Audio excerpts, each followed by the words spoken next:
अस्सलाम वालेकुम नाजरीन। कुछ लोग जो ट्रेडमार्क एप्लीकेशन खुद से फ़ाइल करते हैं, वो ट्रेडमार्क एप्लीकेशन खुद से फ़ाइल तो कर लेते हैं, लेकिन वो एप्लीकेशन के प्रोसेस और उसको सबमिट करवाने के दरमियान या उस जिसे हम TM1 फार्म बोलते हैं, जो कि बेसिकली ट्रेडमार्क एप्लीकेशन फार्म होता है, उसको फिल करते हुए कुछ ऐसी मिस्टेक्स कर जाते हैं जो बाद में उनके लिए एक प्रॉब्लमेटिक हो जाती है, और वो शोकाज नोटिस आने के बाद भी वो समटाइम्स हल नहीं हो, क्योंकि उनको उस मिस्टेक्स का आइडिया नहीं होता कि वो क्या एरर या ओमिशन कर रहे हैं, जो उनके लिए फ्यूचर में ट्रेडमार्क रजिस्टर होने के बाद भी एक प्रॉब्लमेटिक इशू रहता है। तो आज हम ऐसी ही कुछ मिस्टेक्स, कुछ एरर, कुछ ओमिशंस पे बात कर रहे हैं, जो ट्रेडमार्क फाइलर, जो ट्रेडमार्क के अप्लाई करने वाले, जो ट्रेडमार्क के एप्लीकेंट्स जो खुद से एक ट्रेडमार्क अप्लाई करते हैं, वो ऐसी कुछ डेफिशिएंसीज छोड़ जाते हैं जिनका फिल किए जाना एट लेटर स्टेज नामुमकिन हो जाता है, या फिर उसका उनको बहुत नुकसान हो सकता है। और इसी के साथ हम ट्रेडमार्क में एक कंसेप्ट है जिसको हम कहते हैं परपोज टू बी यूज्ड, यानी एक एप्लीकेशन में एक ऑप्शन होती है कि परपोज टू बी यूज़ करके भी उसको रजिस्टर करवाया जा सकता है। अब ये परपोज टू बी यूज़ का क्या कंसेप्ट है, इस पे भी हम इसी वीडियो में बात करेंगे। मैं हूं एडवोकेट मियां आबिद कयूम, और अपने YouTube channel Mac and associate से आपसे एक बार फिर मुखातब हूं। तो हम बात करने लगे हैं कि वो ऐसी कौन सी कॉमन मिस्टेक्स होती हैं जो कि ट्रेडमार्क एप्लीकेंट, जो अटर्नीज़ नहीं होते, जो ट्रेडमार्क प्रैक्टिशनर नहीं होते, ट्रेडमार्क एजेंट्स नहीं होते हैं, या उनको इसकी नॉलेज नहीं होती है, वो एक बिजनेसमैन है, वो SME है, या वो एक एंटरप्रेन्योर है, और वो ट्रेडमार्क अप्लाई करने की खुद से अटेम्प्ट लेते हैं, और वो उसको फाइल खुद से कर भी लेते हैं, क्योंकि वो बहुत ज़्यादा कॉम्प्लिकेटेड फॉर्म नहीं है। कुछ चीज़ें होती हैं उनको बड़ा केयरफुली जो है वो आपने फिलअप करना होता है। लेकिन चूँकि जो ट्रेडमार्क अटर्नीज़ हैं, IP अटर्नीज़ हैं, वो उनका एक प्रैक्टिस होता है, उनको एक उनके सारा बैकग्राउंड उनके माइंड में होता है कि किस क्लाइंट का जो क्या सिचुएशन है, और इसकी गुड्स को या सर्विसेज को हमने किस तरह से मेंशन करना है, और उसको उनके पीरियड ऑफ यूज़ को कैसे स्पेसिफाई करना है। और ये सारी चीज़ें जो है वो एक एक्सपर्ट के माइंड में ही होती हैं। एक ऑर्डिनरी मैन जो कि अपनी ट्रेडमार्क एप्लीकेशन खुद से फाइल करने का सोच रहा है, उसके माइंड में ये चीज़ें नहीं होती हैं। अब हम आपको ये बताते हैं कि वो कौन सी कॉमन मिस्टेक्स हैं जो मोस्टली एक ट्रेडमार्क का अप्लाई करने वाला एक ऑर्डिनरी मैन, वो बेशक बहुत समझदार भी हो, एक क्वालिफाइड भी हो, और अच्छा बिजनेसमैन भी है, लेकिन इसके बावजूद चूँकि वो एक ट्रेडमार्क अटर्नी नहीं है, और उसको इन मामलात का जो आइडिया नहीं है, वो कौन सी कॉमन मिस्टेक करता है, वो हम आपको बताने जा रहे हैं। तो ध्यान से सुनिएगा, वीडियो को कंप्लीट देखिएगा, लाइक कीजिएगा, शेयर कीजिएगा, और अपने कमेंट्स ज़रूर दे दीजिएगा। तो जो कॉमन मिस्टेक है ट्रेडमार्क अप्लाई करते हुए, उसमें जब हम उसको फिल कर रहे होते हैं तो सबसे पहले हमें वो पूछता है कि आप कौन सी क्लास में फ़ाइल कर रहे हैं। जो जब TM1 के स्टार्ट में ऊपर स्पेस होती है, वहाँ पे आप अपना लेबल लगा सकते हैं, या उसके साथ जो है वो आप जो अपना मार्क है, लोगो है, या ब्रांड है, उसके इमेजेस लगा सकते हैं। और उसके नीचे जो है फिर आपने वो गुड्स या सर्विसेज मेंशन करनी होती है। अब ये गुड्स और सर्विसेज को मेंशन करने का भी जो एक्सपर्ट्स हैं उनका एक और मैकेनिज़्म होता है, और एक लेमैन जो है वो एज इट इज़ उसकी हेडलाइन जो उठाता है, जो इनकी वेबसाइट पे दे रखी है, वो सिर्फ हेडलाइन होती है। उसमें गुड्स और सर्विसेज की जो माइन्यूट, जो यानी कह लें कि उसकी डिफ्रेंशिएशन या उसकी जो फर्दर डिटेल्स हैं अंडर द नाइस क्लासिफिकेशन, वो नहीं मेंशन होती हैं। वो उनको मेंशन करनी आती भी नहीं, और उनको उसका आइडिया भी नहीं होता। एक तो वो मिस्टेक इधर कर जाते हैं, गुड्स और सर्विसेज को मेंशन करते हुए वो जनरल जो एक हेडलाइन दी हुई है वो उसको फॉलो करते हुए उसको कॉपी पेस्ट कर देते हैं। तो जो दूसरी मिस्टेक होती है, जब हम ये इसके बाद अगले वाले हिस्से पे आते हैं, इन द नेम ऑफ, उसमें वो इन द नेम ऑफ के वाले लाइन में भी एक मिस्टेक करते हैं। वो भी बड़ी कॉमन सी मिस्टेक्स है, जिसके ऊपर शोकास भी आता है, और हमें TM16 फाइल करके उसको अमेंड भी करवाना पड़ता है। अब वो कौन सी कॉमन मिस्टेक है कि वो मोस्टली उनको आइडिया नहीं होता कि इस नाम के साथ आपने स्टेटस भी अपना मेंशन करना है कि what you are, either you are individual, if you are individual then आप प्रोप्राइटर हैं, अगर आप पार्टनरशिप फर्म के तौर पे तो आपको प्रोप्राइटर वो अपने पार्टनरशिप फर्म के जितने पार्टनर्स हैं उनके नाम लिखने होंगे, और अगर आप एक प्राइवेट लिमिटेड कंपनी है तो आपको प्राइवेट लिमिटेड कंपनी का स्टेटस मतलब प्राइवेट लिमिटेड बताना होगा कि ये एसएमसी है या लिमिटेड कंपनी है या क्या है। तो दूसरी बड़ी मिस्टेक इस इन वाले कॉलम में हो जाती है। उसके बाद फिर आपका जो चौथा का कॉलम आता है, फोर्थ कॉलम ट्रेडिंग एज का, उसमें आपके नाम का अब आपका पूरा एड्रेस आ जाता है, ठीक हो गया। और उसके बाद जो अगले वाला कॉलम है उसमें वो लिखा होता है whose trade or business address.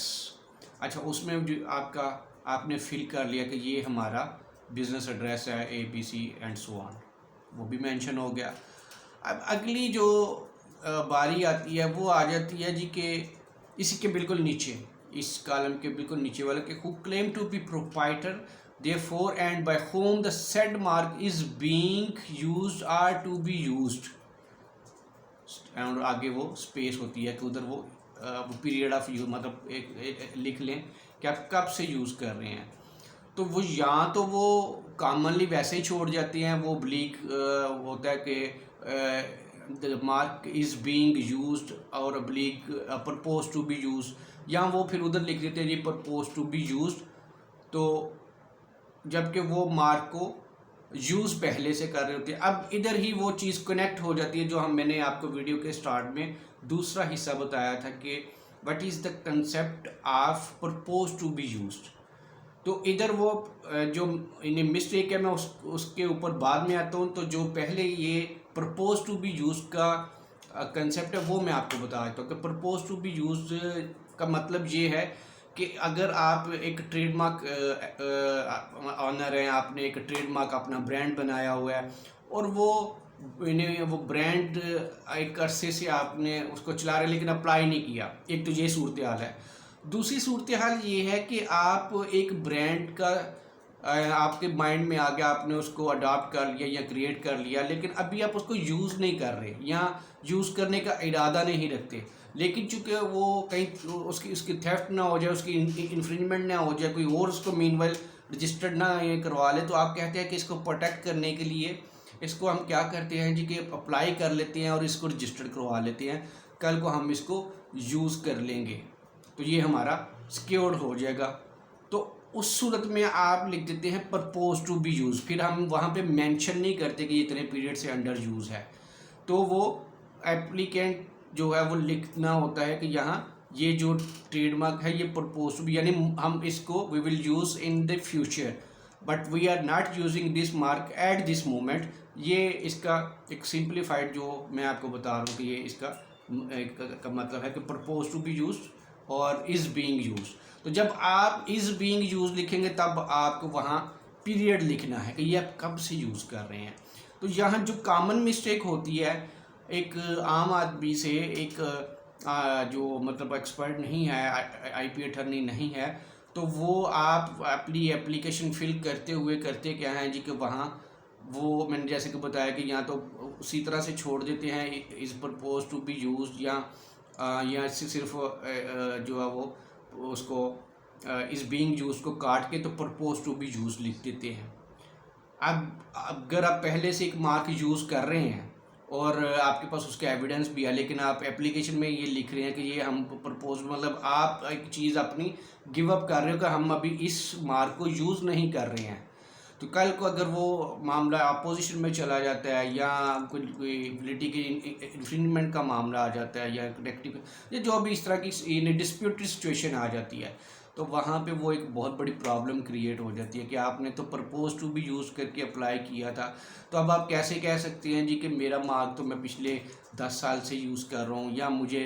जो है वो 20 साल हो गए हैं, या मेरे ये बड़ों का पुरखों का जो है वो मार्क है। तो भाई साहब फिर आप उधर फंस जाते हैं, बहुत बुरी तरह से फंस जाते हैं और उसका कोई सलूशन नहीं होता, क्योंकि आपने खुद ही लिखा होता है कि ये अभी हमने इसको मुस्तकबिल में यूज़ करना है।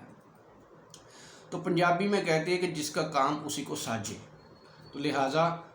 आपको यही एडवाइस है कि इन मामलात में आप बेशक एजुकेटेड हैं, जितने भी एक्सपर्ट हैं, लेकिन आप अपने अटर्नी की फ़ीस या उसके दफ्तर के चक्कर से बचने के लिए एक अटैम्प्ट खुद से जो लेते हैं, उसमें आप ऐसी कॉमन मिस्टेक कर देते हैं जो मैंने आपको एक एक करके ब्रीफ की हैं।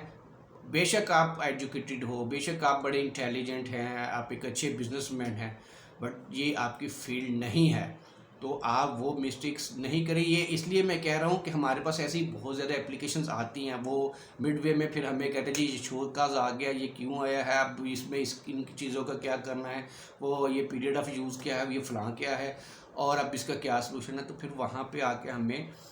वो उनको अमेंड करवाना पड़ता है, और जिससे एप्लीकेशन का कास्ट भी बढ़ जाती है, उसका जो यानी रजिस्टर होने का पीरियड है वो भी लेंथी हो जाता है। तो ऐसी चीज़ों को अवॉइड करने के लिए मैं आपको यही एडवाइस करूँगा कि आप ये काम खुद से नहीं करें, किसी एक्सपर्ट से इसको कंसल्ट करके करें या फिर उसी से करवाएं, ताकि आपका ये जो इंटेलेक्चुअल प्रॉपर्टी है which is a very valuable asset for you, उसको ज़ाया होने से बचाइए। तो इसके मुतल्लिक़ कोई आपका फर्दर क्वेश्चन हो, इसमें मैंने पूरी कोशिश की है कि आपको जो एप्लीकेशन फिल करते हुए मिस्टेक्स हैं वो आप नहीं करें, लेकिन स्टिल हर निटी ग्रिटी तो वीडियो में बताई नहीं जा सकती कि हम किस तरह से आइडेंटिफाई करते हैं, और फिर अपना पूरा जो एक्सपर्टाइज है वो आपको दी नहीं जा सकती। इसमें आपको थीम दिया जा सकता है कि ये अगर फिर भी आप बज़िद हैं कि नहीं जी खुद करना है, तो इस वीडियो को आपको लिए बड़ी हेल्पफुल फिर भी होगी कि ये चीज़ें जो मैंने आपको बताई हैं उनको ज़रा केयरफुली करने की ज़रूरत है। होपफुली कि ये वीडियो आपके लिए बड़ी कारआमद साबित होगी। इसको लाइक कीजिए, शेयर कीजिए, और अपने क्वेश्चन जो है वो कमेंट सेक्शन में ज़रूर पास ऑन करें। मिलते हैं अगली ऐसी ही किसी और मालूमाती वीडियो में, तब तक अपना सबका ख्याल रखिएगा। टेक केयर जी, खुदा हाफिज़, अस्सलाम वालेकुम।